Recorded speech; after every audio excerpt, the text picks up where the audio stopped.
Le cours de l'histoire, Xavier Mauduit.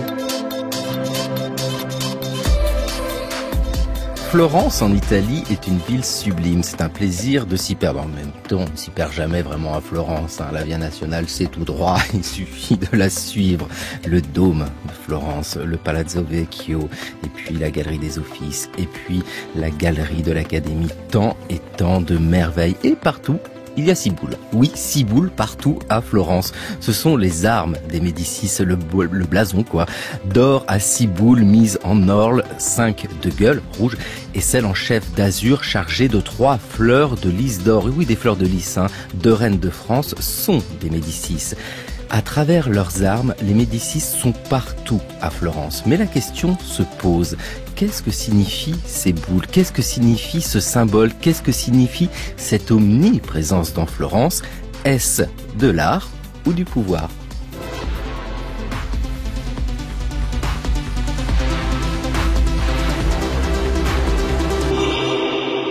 Toute la semaine dans le cours de l'histoire, nous nous intéressons à l'exercice du pouvoir, une histoire de l'exercice du pouvoir gouverné par les arts, gouverné par la peur, gouverné par la science.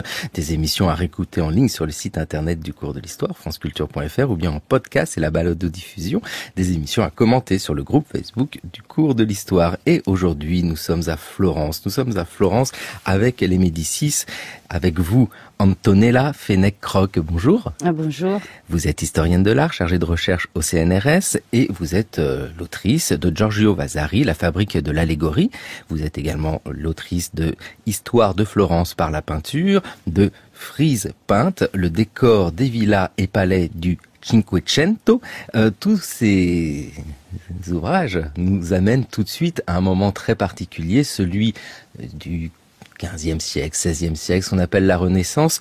Antonella Fenech-Croc, Renaissance, on peut préciser le terme. Aujourd'hui, il y a d'autres utilisations, d'autres expressions qui couvrent cette période. Bien sûr, moi je préfère, tout d'abord merci de cette invitation. Et ça me ravit de revenir à Florence, de Paris.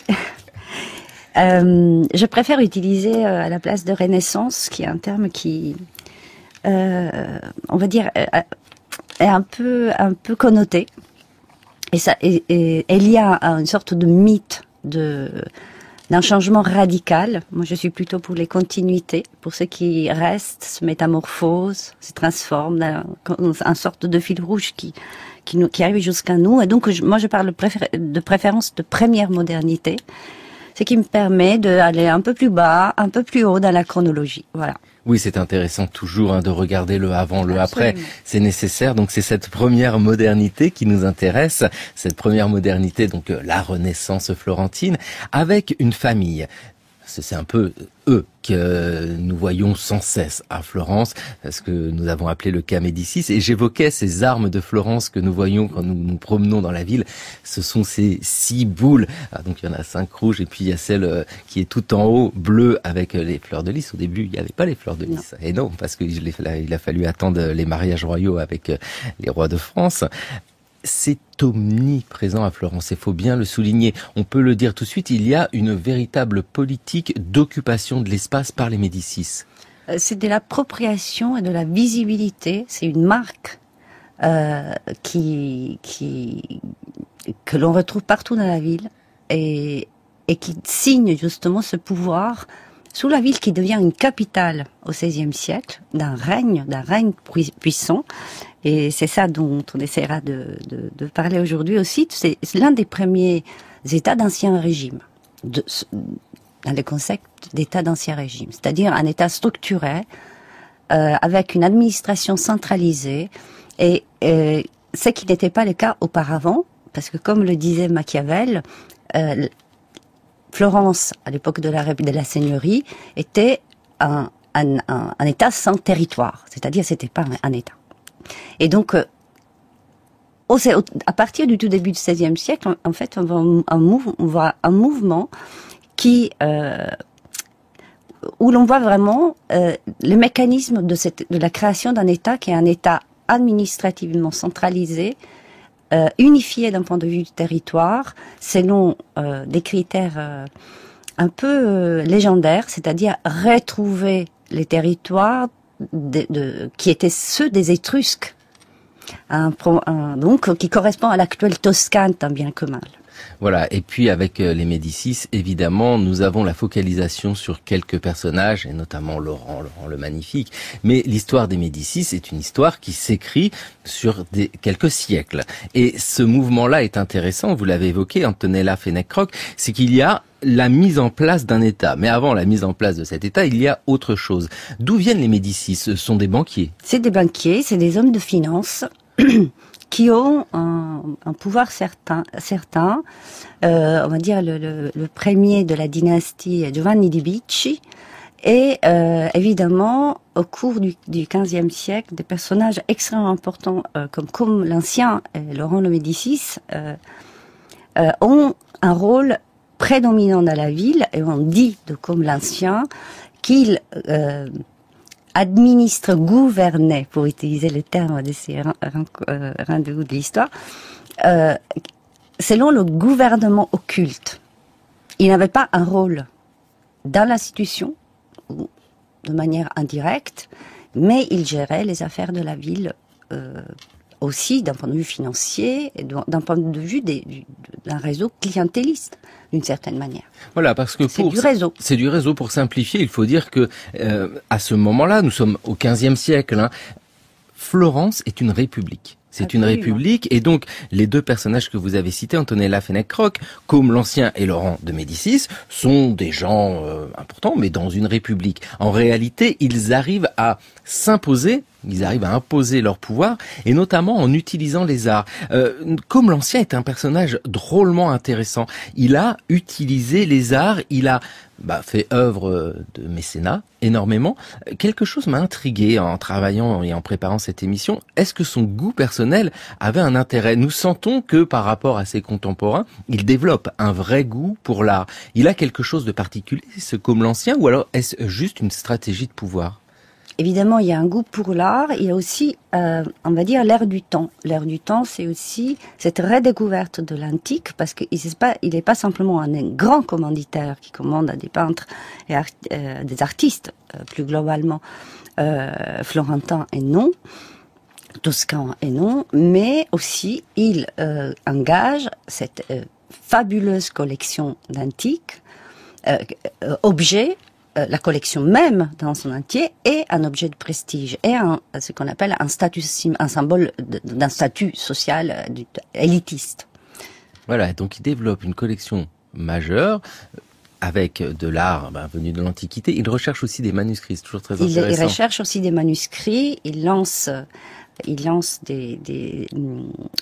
le cercle des Médicis, il y a des intellectuels extrêmement importants qui sont lancés à la recherche de manuscrits de l'Antiquité, des transcriptions qui sont retrouvées, et donc il a, grâce à l'action aussi des Médicis, des premiers Médicis, on retrouve des textes de l'Antiquité, des textes littéraires, historiques, qui sont retranscrits, traduits en latin, dans un premier moment, et donc il y a effectivement ça vient alimenter fortement qui est effectivement un vrai trait de cette période, cette redécouverte de l'antique, mais qui va également, d'une certaine manière, cet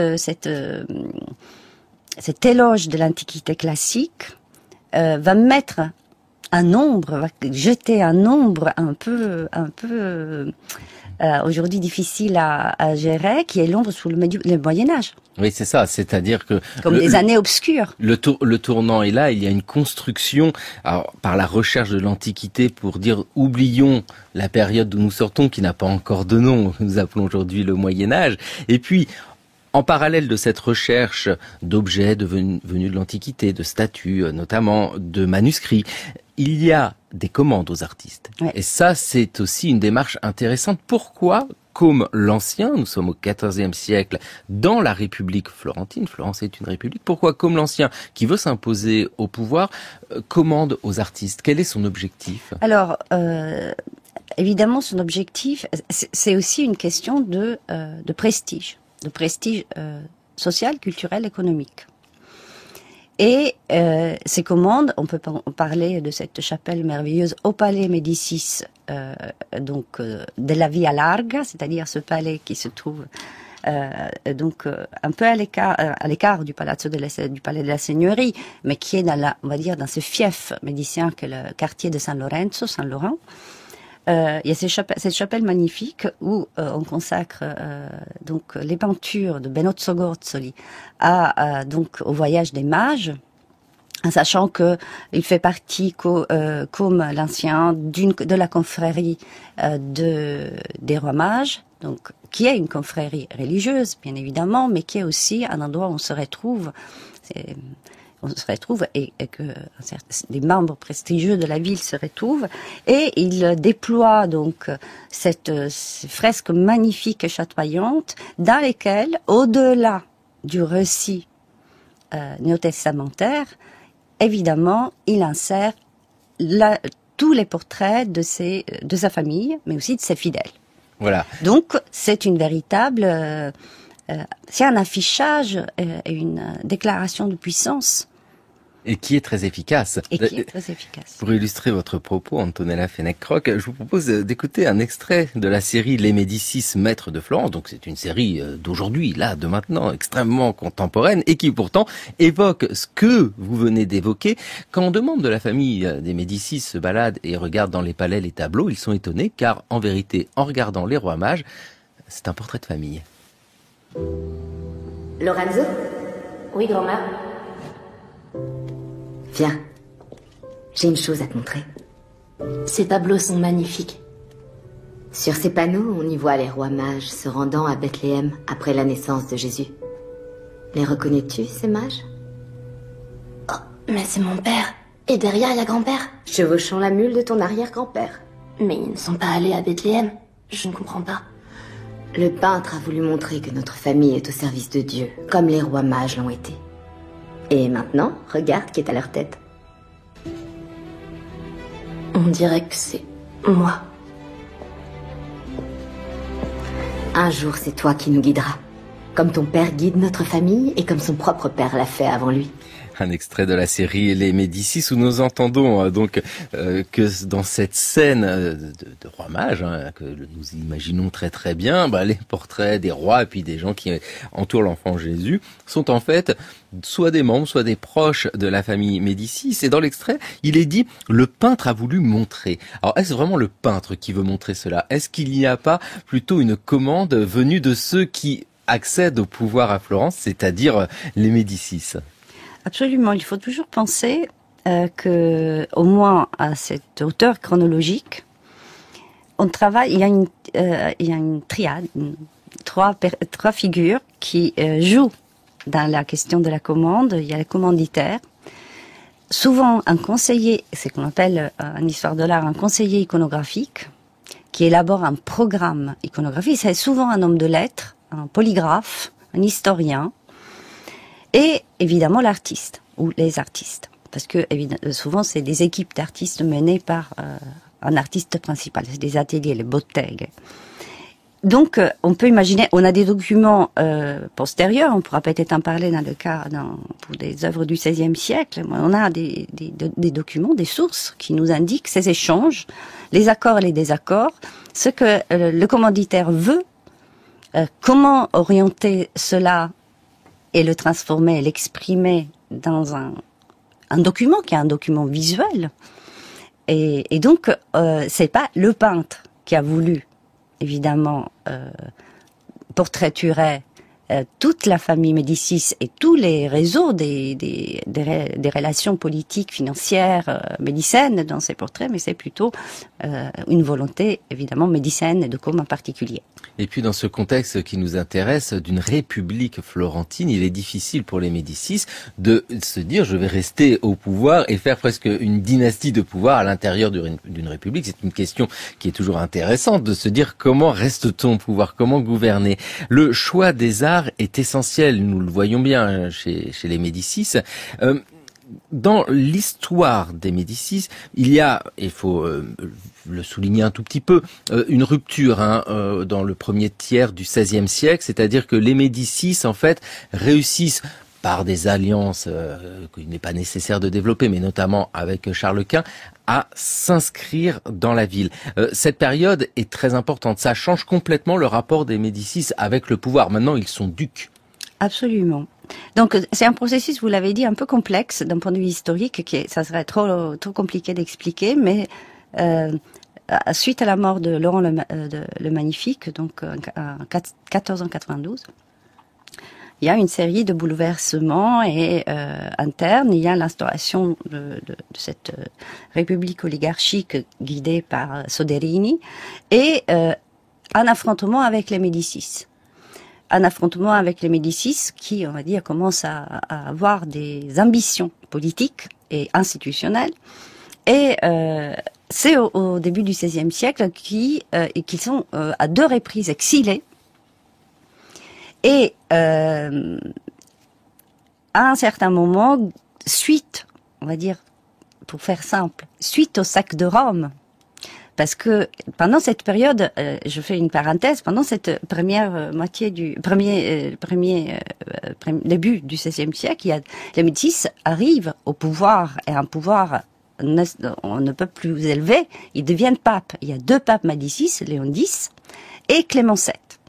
Et donc, c'est au cours de ces 2 papautés que les Médicis sont exilés, ils retournent, etc. Mais lorsqu'il y a le sac de Rome, et donc Charles Quint veut être couronné par le pape Clément VII au siècle Jules de Médicis, et il obtient ce couronnement à Bologne, mais en échange, le pape demande que les Médicis rentrent à Florence, qu'ils prennent le pouvoir, et il demande que le premier duc de Florence soit son propre fils illégitime, Alexandre, qui est couronné par Charles Quint, donc il devient le premier duc. Et donc ça s'ouvre, cela ouvre une nouvelle page de l'histoire florentine et médicienne également. Voilà, nous sommes dans les années 1530 et les Médicis qui sont maintenant depuis, on va dire à peu près un siècle, déjà bien insérés dans le pouvoir à Florence et même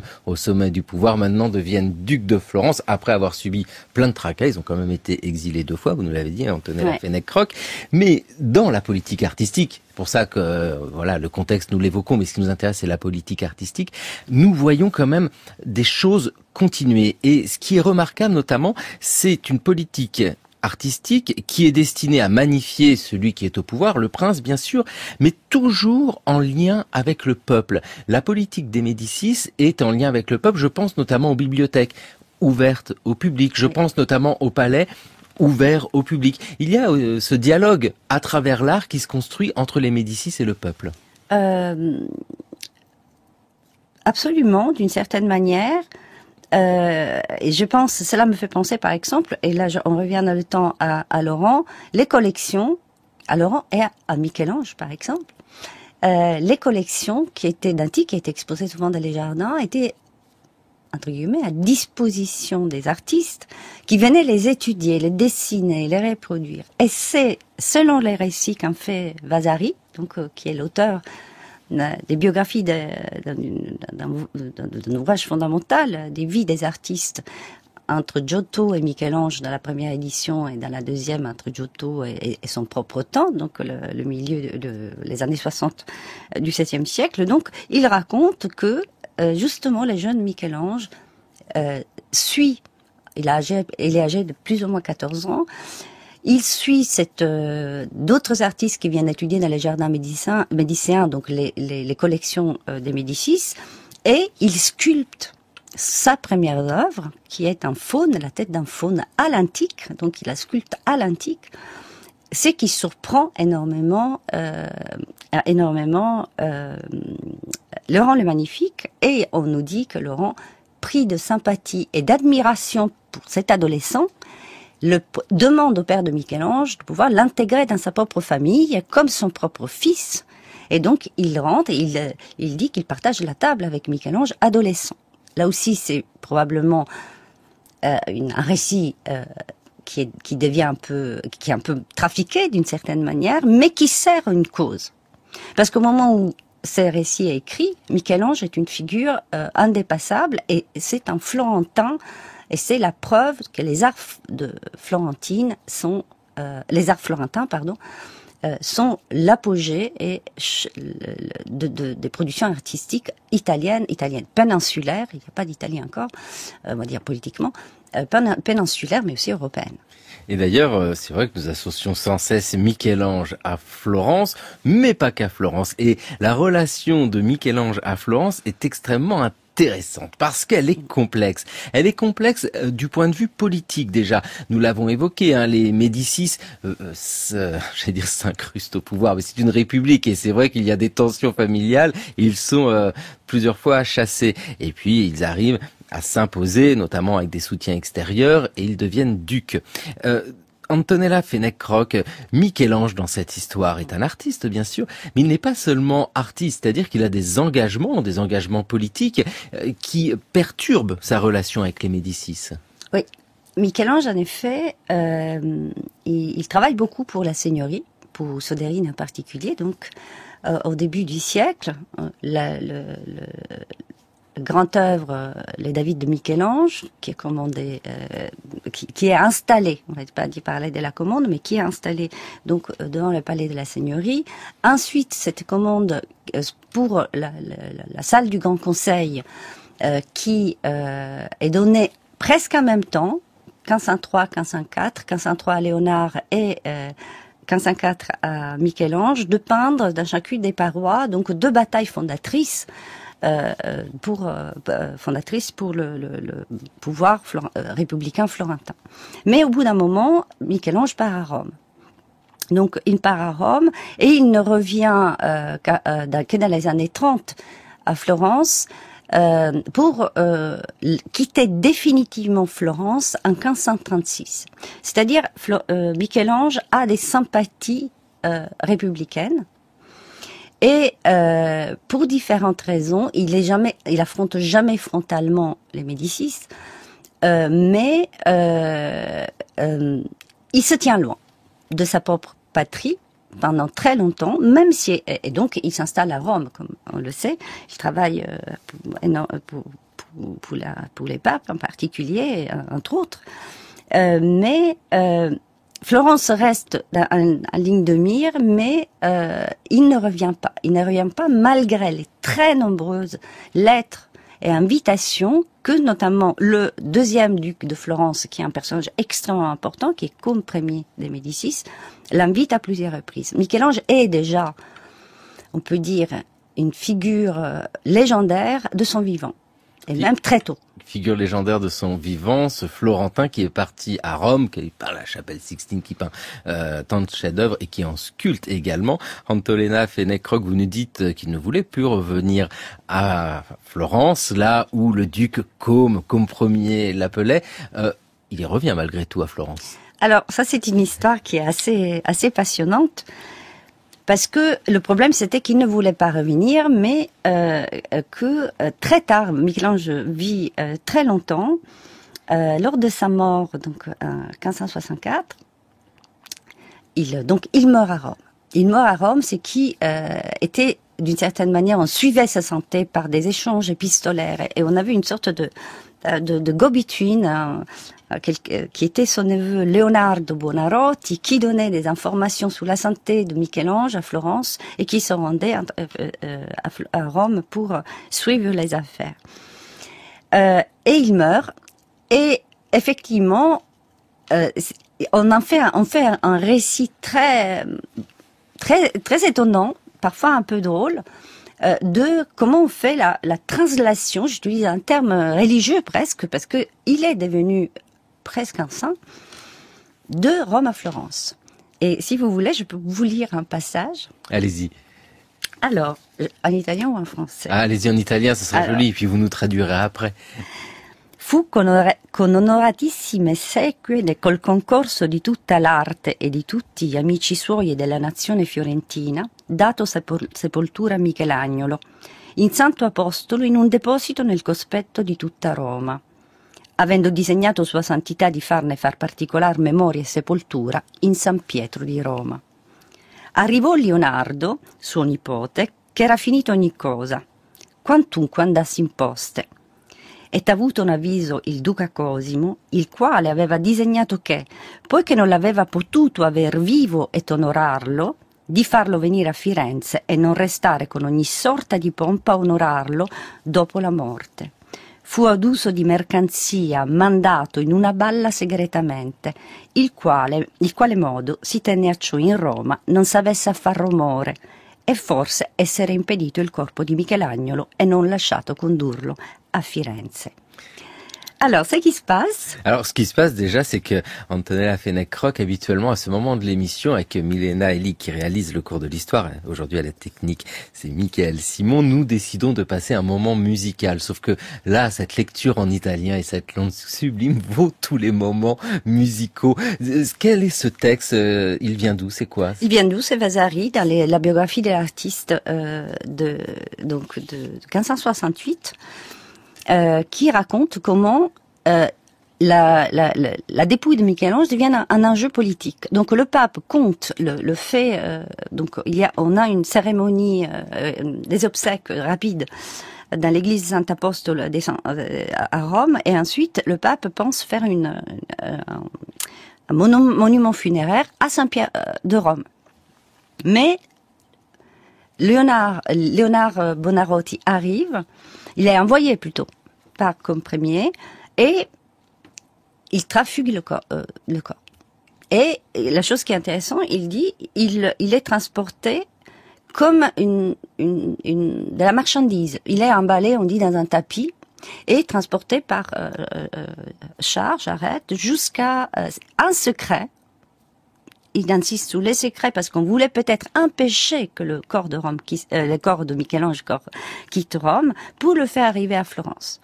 Et à Florence, au moment où le corps arrive, il est déposé dans l'église de Santa Croce. C'est toujours un secret. Il y a quelque chose qui se passe. Les gens sortent, toujours dans ces récits, les gens sortent de leur maison en pleine nuit. Ils savent que Michel-Ange est à Florence, il est revenu.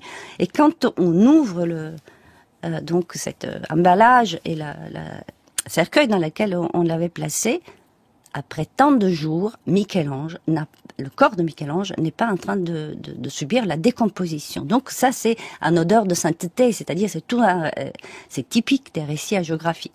C'est magnifique cette translation du corps de Michel-Ange depuis Rome jusqu'à Florence. Il ne voulait pas y retourner. On l'y a ramené. On l'y a ramené avec ce lien étroit, nous l'entendons dans ce que vous nous racontez, Antonella Fenech-Roch, entre l'artiste et le prince, donc un lien presque d'amitié. Et là, avec Michel-Ange, on a une vraie amitié qui se double aussi d'une nécessité d'avoir l'artiste avec soi dans une politique artistique. Le mot est anachronique sans doute, mais voilà, vous faites la réponse. Mais est-ce que pour les Médicis, on peut avancer cette notion? Il y a une volonté de mettre en place une politique artistique. Oui, la politique artistique, de manière programmatique, je veux dire, donc on peut parler de politique artistique avec comme premier des Médicis. Donc là, nous sommes un peu plus tard, nous sommes au XVIe siècle. Ouais. Voilà, XVIe siècle, et cette fois-ci, c'est un Médicis qui est duc. Donc nous avons un duc comme donc, premier. Il est élu, justement, c'est un point très important dans l'histoire, il est élu. Et il n'est pas couronné duc directement, mais il est élu capo e primario del governo, c'est-à-dire un primus inter pares, c'est-à-dire il est le chef de cet État, mais progressivement, évidemment, il est couronné duc, notamment par des questions d'alliance, par des questions d'alliance avec les Habsbourg, évidemment. Charles Quint en particulier. Et donc lui, vous dites, comme premier, a une vraie programmation culturelle. Il imagine comment mettre en place toute une structure, alors qui vient de lui, de l'État, pour asseoir son pouvoir. Oui, et la première chose qu'il fait, dès qu'il vraiment lors des premières années, tout de suite après son mariage de 1539, il déménage. Première chose, un déménagement, donc, il quitte le palais familial de la Via Larga, donc le palais Médicis dont on parlait tout à l'heure, et il va s'installer au palais de la Seigneurie, qui est le siège pluriséculier du pouvoir de la Seigneurie, donc justement. Et il décide justement de s'inscrire, de ne pas violenter les âmes, comme on aurait dit à cette époque, on l'a écrit même. Il décide de garder l'enveloppe extérieure médiévale du palais de la Seigneurie, mais de réaménager l'ensemble. Et à partir donc des années 50, et sous la conduite de Vasari, qui est aussi un peintre, outre qu'un historiographe, il réaménage et décore la totalité du palais avec des équipes nombreuses, et il fait aménager 2 appartements superposés qui sont dédiés, dont chaque salle, c'est des appartements de représentation, pas des appartements privés, où au 2e étage sont représentés, chaque salle est consacrée à une divinité de l'Olympe, selon la généalogie des divinités olympiennes, et au 1er étage, cet appartement qui est dédié à Léon X, premier pape Médicis, chaque salle est dédiée à l'un des membres de la famille Médicis, comme l'ancien, Laurent le Magnifique, Giovanni delle Bande Nere, Jean des Bandes Noires, le père, condottière célébrissime, le père de Côme Ier, et Clément VII et Léon X.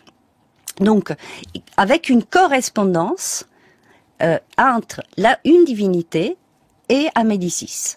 Donc, et tout ça servi par des peintures extrêmement complexes et richissimes, des plafonds peints, des voûtes peintes par Vasari et ses équipes. Et là, on vient à l'importance du programme iconographique, c'est-à-dire de cette figure du conseiller qui met en place une pensée visuelle, on va dire.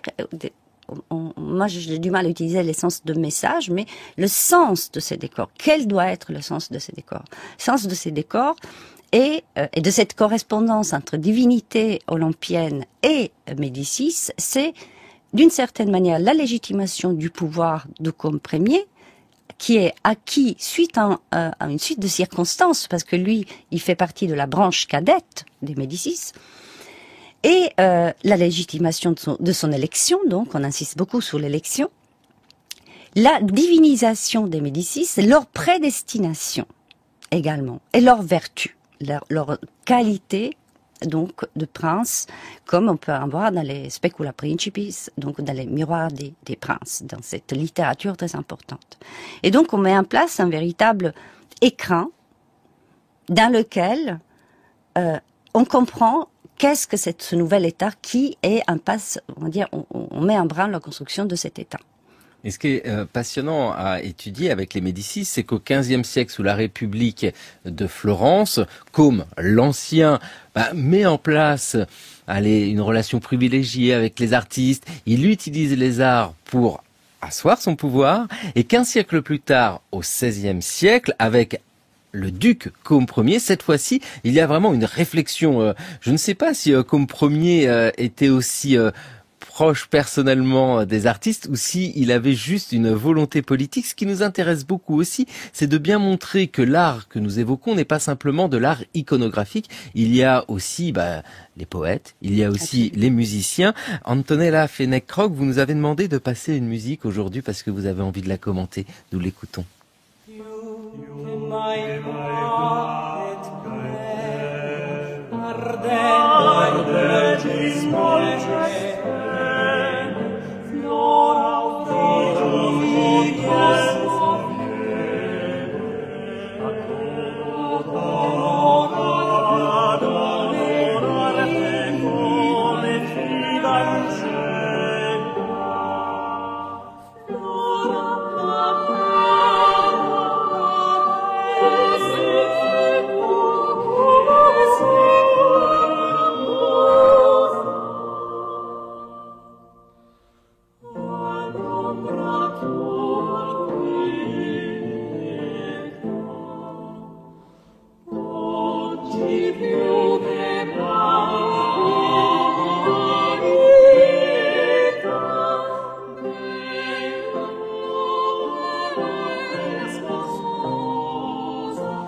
dans le cours de l'histoire sur France Culture. Nous sommes à Florence, Firenze. Antonella Fenech-Roch, qu'est-ce que nous venons d'entendre? Alors là, c'est un intermède. Et c'est une pratique que se développe énormément à Florence. Et dans des spectacles de théâtre qui sont donnés, notamment à l'occasion des noces du prince.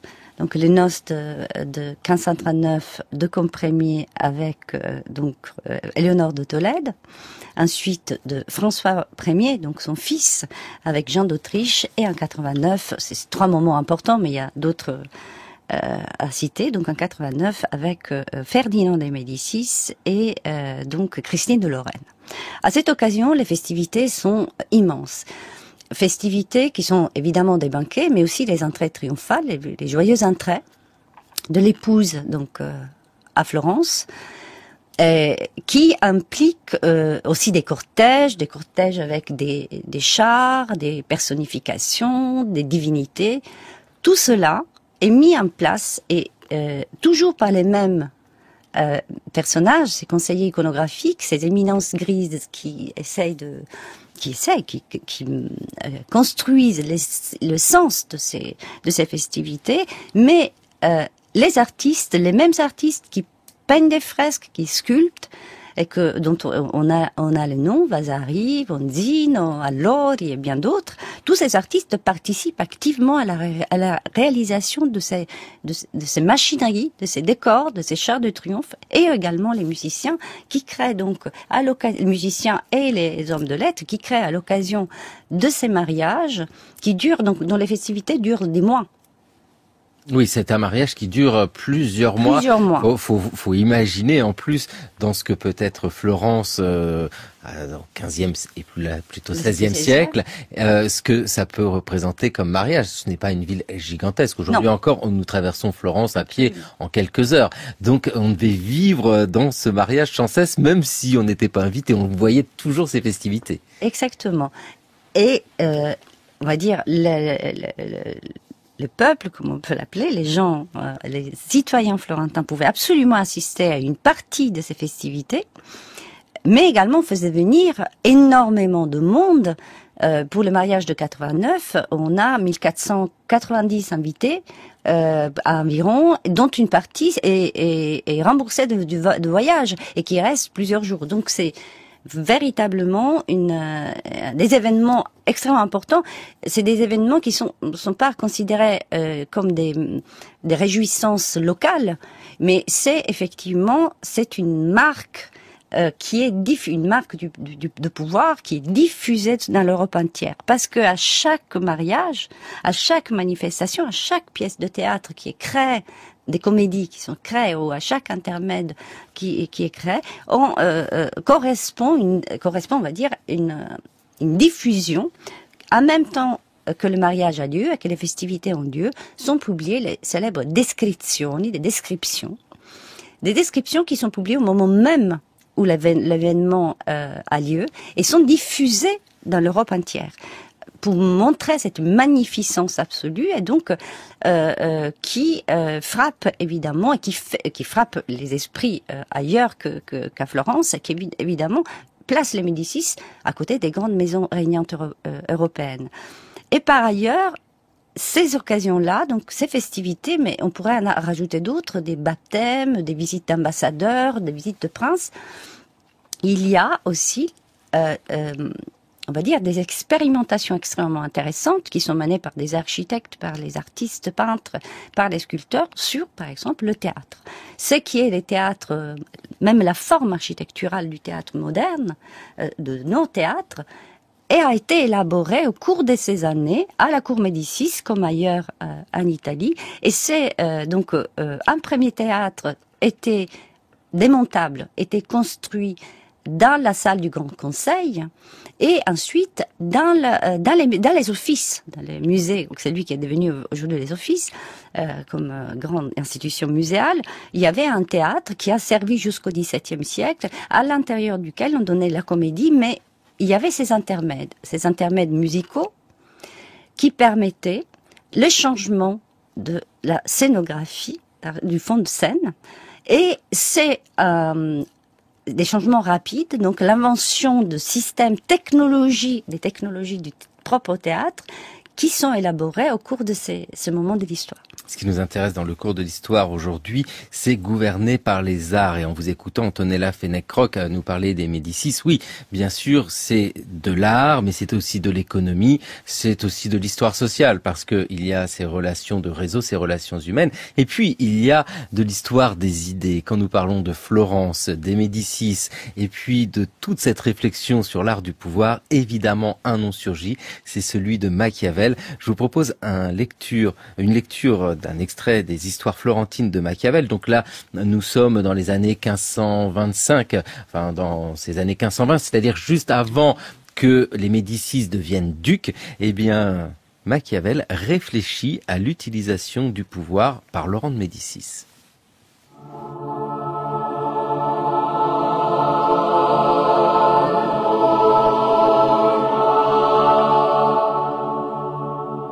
Laurent de Médicis songea ensuite à rendre sa cité plus grande et plus belle. Comme elle renfermait beaucoup d'espaces dépourvus d'habitation, il fit tracer sur ses terrains de nouvelles rues pour y construire des bâtiments, ce qui la rendit plus belle et plus grande. Grâce à lui, la ville, chaque fois qu'elle n'était pas en guerre, était perpétuellement en fête, assistant à des tournois, à des cortèges où l'on représentait des événements et les hauts faits de l'Antiquité. Son but était de maintenir l'abondance dans la patrie, l'union parmi le peuple, et de voir la noblesse honorée. Il chérissait et s'attachait tous ceux qui excellaient dans les arts. Il protégeait les gens de lettres. Laurent faisait surtout ses délices de la musique, de l'architecture, de la poésie.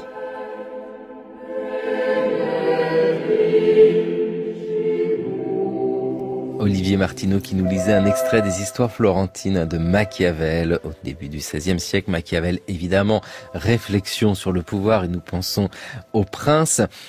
Comment était perçue, dites-nous Antonella Fenech-Roch, cette utilisation du pouvoir de l'art pour asseoir ce pouvoir? Machiavel a un regard très particulier sur les Médicis et nous sentons bien que les autres familles ou les républicains de Florence ne supportent pas ces Médicis. En fait, ils sont écrasés par l'occupation, ne serait-ce que visuelle, dans les rues, sur les bâtiments, n'importe où, de la présence des Médicis. Oui, ils sont, je dirais pas écrasés, parce que ceux qui s'y sentaient écrasés, surtout un peu plus tard dans le siècle, ils étaient bannis. Tout simplement. Donc, au moins, c'était réglé. Je veux dire, c'était à l'époque de Laurent, ce n'est pas exactement la même chose, mais il n'y a pas aussi cette incidence, cette visibilité accrue des Médicis, c'est-à-dire des symboles et des signes, des marques médicènes dans la ville. Ce qui se passerait plus tard, parce que dans ce texte Machiavel dit une chose intéressante, c'est la question de unifier la ville. Unifier la ville est la leçon de Machiavel, très important surtout lors de la première partie du règne du premier duc de Florence, qui écoute beaucoup et je pense lit beaucoup Machiavel. C'est justement de fonder un État, de l'unifier et de disperser ces signes. Et parmi ces signes, par exemple, si on part des arts, c'est une pratique qui est très particulière en Italie et à Florence aussi, dans un laps de temps très restreint, c'est la pratique de peindre les façades des palais. Moi, j'étudie en particulier le cas de Florence, mais pas uniquement, mais Florence est particulière dans le sens où ces façades sont pas très visibles. Vous voyez, les ruelles florentines, il faut vraiment se mettre il n'y a pas de perspective nécessairement et d'éloignement nécessaire pour le voir.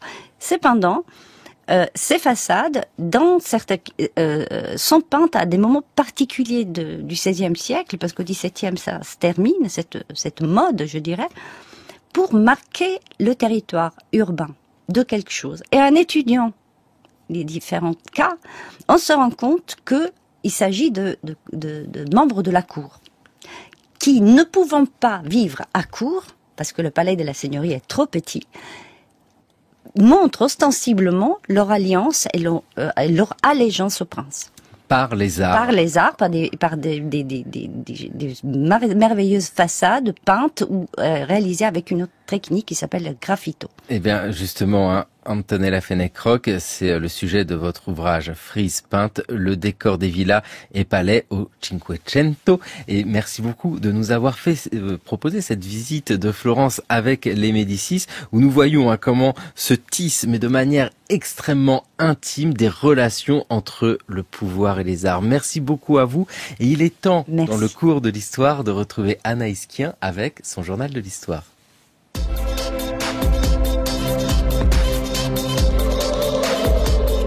Bonjour Anaïs Kien. Bonjour Xavier Mauduit, bonjour à toutes et tous. Aujourd'hui dans le journal de l'histoire, les catastrophes naturelles, une préoccupation très politique. Hier, Emmanuel Macron s'est rendu dans les Alpes-Maritimes sur les lieux des dévastations de la tempête Alex. Ce qui se joue pour tous les gouvernements en temps de catastrophes naturelles, leur capacité à intervenir, mais aussi à réparer, à assurer le bien-être minimum des populations qu'ils gouvernent et à montrer une solidarité de l'État sans faille pour actualiser sa propre utilité. Pour cela, il faut que le politique se montre là où les catastrophes sévissent. Emmanuel Macron à la rencontre des sinistrés dans les Alpes-Maritimes. Le président y sera cet après-midi et les attentes sur place sont grandes. État des lieux avec le président du conseil départemental dans un instant. La première visite d'État sur le théâtre d'une catastrophe naturelle, c'est en 1856 et elle tombe à pic. Napoléon III, empereur des Français, est alors un peu embêté. Depuis le début de son règne, certaines de ses réalisations sont impressionnantes. La couverture ferroviaire du territoire, le télégraphe électrique démontrent sa volonté de placer l'Empire sur la voie du progrès, mais cette démonstration est contrariée par des disettes et des épidémies de choléra qui sévissent et ne jouent pas en faveur de son image de protecteur. S'ajoute à cela une guerre de Crimée dont la France sort victorieuse face à la Russie, mais qui a coûté beaucoup et beaucoup trop en vie humaine et en argent. Il lui faut pourtant poursuivre le renforcement de son aura après son accession au pouvoir par un coup d'État et avec une nouvelle donnée que la monarchie doit prendre en compte, le suffrage pas exactement universel mais élargi qui pourrait les exposer peut-être un jour à la désapprobation des électeurs. Une série d'inondations au printemps 1856 lui donne une occasion à saisir. Les bassins du Rhône, de la Loire et de la Saône subissent d'énormes crues, les 2/3 du pays sont sous l'eau. Les villes sont inondées, les campagnes avec elles. La crue la plus spectaculaire se déroule dans la région d'Arles et transforme la Camargue en véritable lac. Fait inédit, Napoléon III se déplace immédiatement avec pour mission affichée de constater les dégâts et de soutenir les habitants en détresse. L'empereur commence donc une tournée en train, en bateau quand le train n'est plus envisageable et distribue argent, promesses d'argent, médailles à tour de bras aux militaires comme aux civils, une manie héritée de son oncle. Surtout, il donne de sa personne et ses prestations empathiques sont largement relayées par une presse qui lui est toute acquise. Une presse qui n'oublie personne, même pas ceux qui ne savent pas lire, en publiant tout un imagier de la charité impériale à l'œuvre.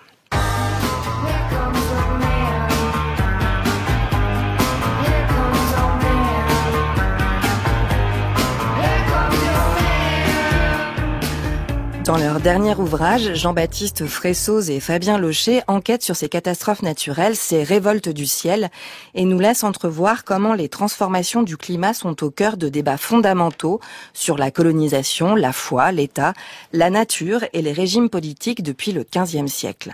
Si cette visite impériale de 1856 auprès des sinistrés est une réussite, elle s'inscrit dans une bataille de cabinets et d'experts acharnés dans l'entourage politique du souverain à propos de la déforestation, mais à l'abri des regards. Ce qui est alors visible, Napoléon III a montré son efficacité dans la quête ambitieuse qu'il formule directement l'année suivante. Maîtriser les caprices des fleuves aussi bien que les élans révolutionnaires, c'est-à-dire contrôler aussi bien les hommes que la nature, autrement dit, la protection et l'autoritarisme étant toujours mieux accepté quand on est protégé. Cette première opération médiatique du genre montre aussi à quel point les questions environnementales agissent depuis plus longtemps qu'on ne le croit sur les manières de gouverner. Merci beaucoup Anaïs Kien pour cette évocation de Napoléon III face aux inondations. On retrouve le journal de l'histoire sur notre site franceculture.fr.